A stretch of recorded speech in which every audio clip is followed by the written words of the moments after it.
Hello, thank you for taking the time to talk today. Hey, Brandon, how's it going?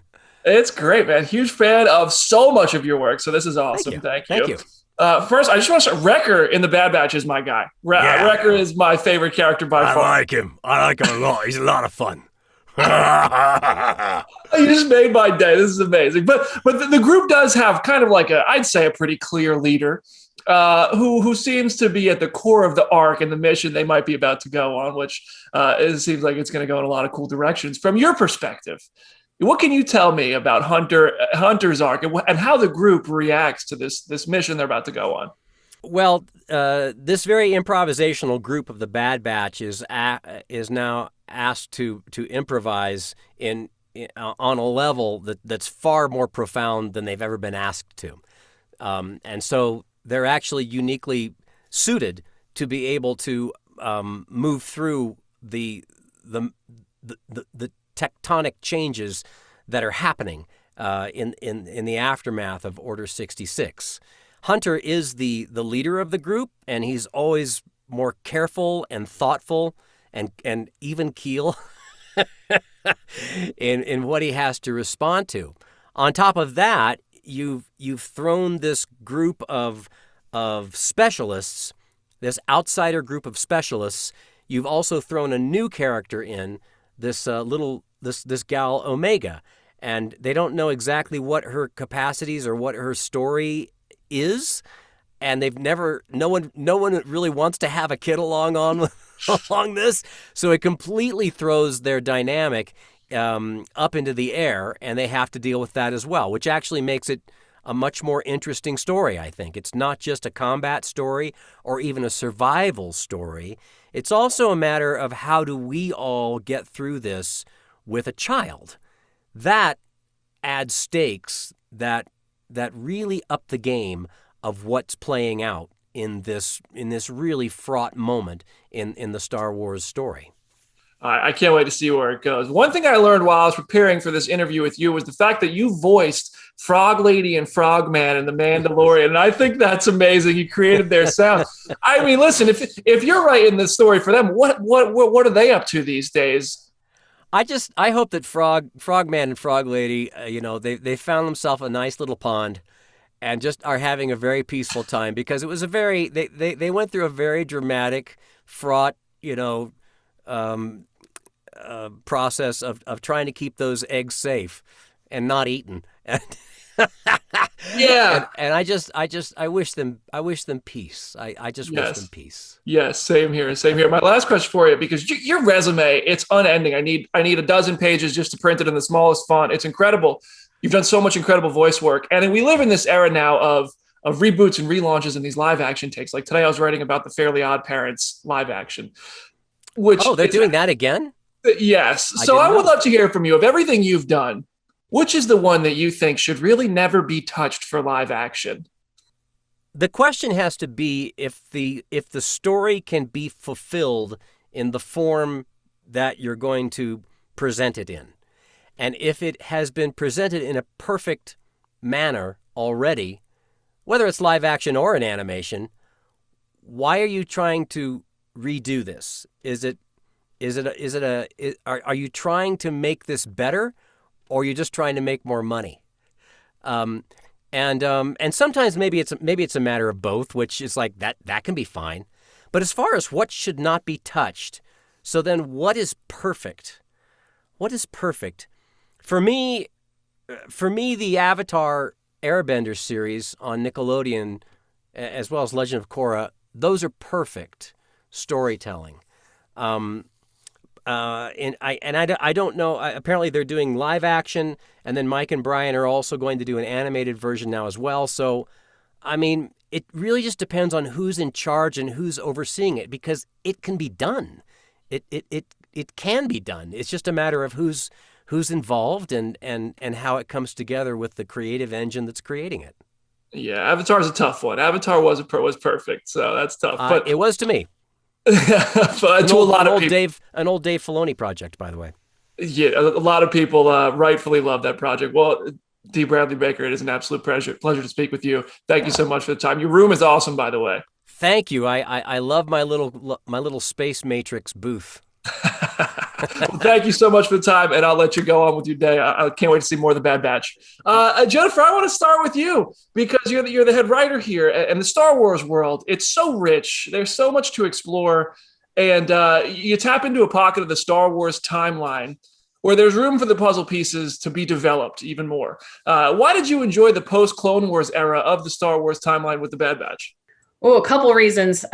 First, because we really haven't seen it on screen. I know that there's been, other works, but I love sort of the freedom and the uncertainty that is in this time period. And as a history buff, I love exploring kind of how one government falls and another regime rises, and kind of the issues that that follow. And seeing that through the eyes of the Bad Batch seemed really compelling, being Republic clone troopers, and then how they adapt and how they sort of interact with the Empire, and their problems with that, and then how they're going to make a change. I love that. I can't wait to see more of it.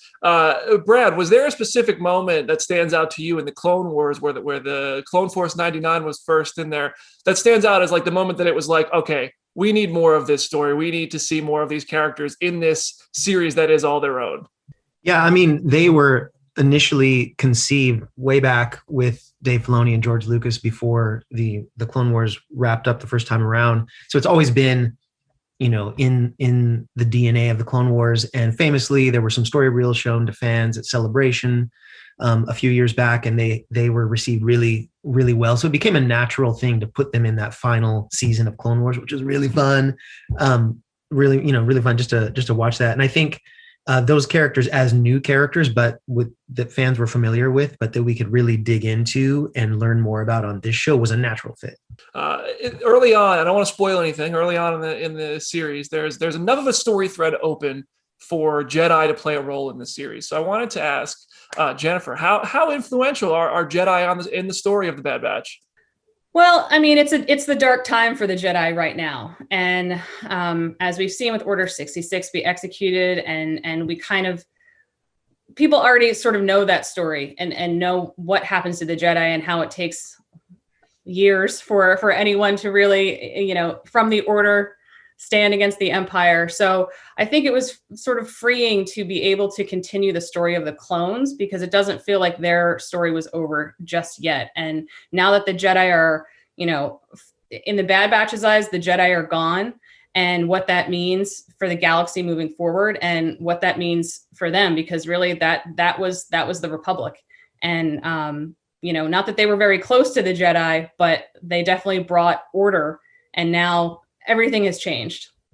Yeah.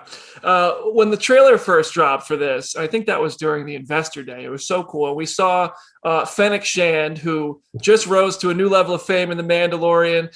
And I'd love to hear from you. What can you say about when we see Fennec? Where do we find this character? What journey is Fennec about to go on? Yeah, when you see her in The Mandalorian, she's very skilled. She's seasoned.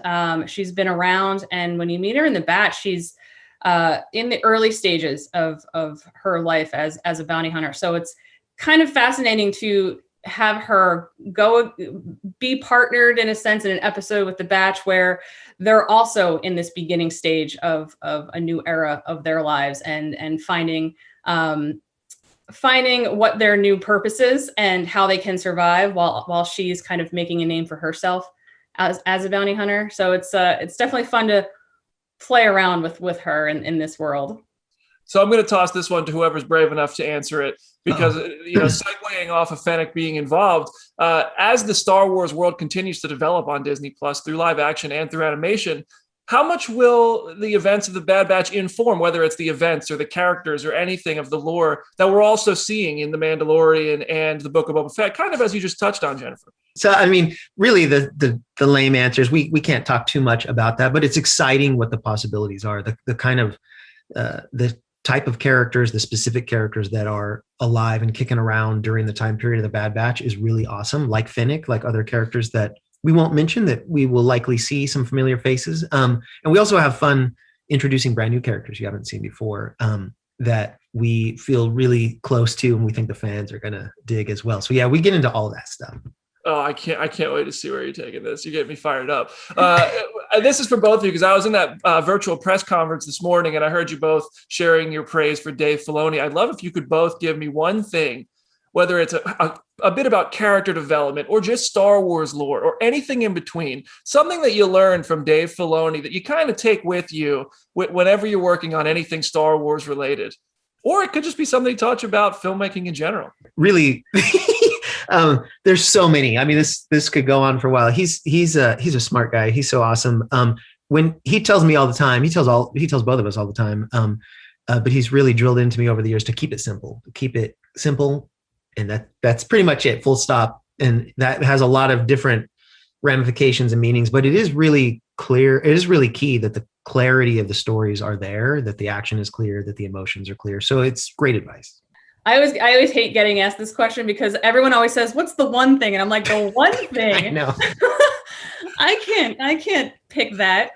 But to just sort of piggyback on what Brad's saying,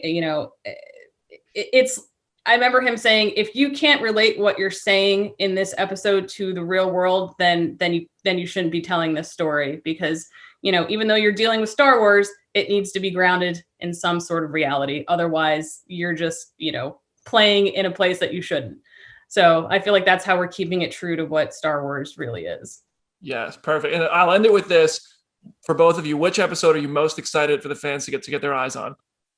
I mean, I'm just going to do the lame answer and say the premiere episode. I'm so excited to say that because of the things that happen and where we go and how we set it up to what could happen next. I think just as a fan, and we've seen that episode maybe, 10 million times as we've been creating it. And I swear every single time it's awesome. It's like, wow, I can't wait for the fans to check it out and go on this journey with us. The dynamic you created with the group in this first episode alone is so good. So that's a fine. I'll take that answer.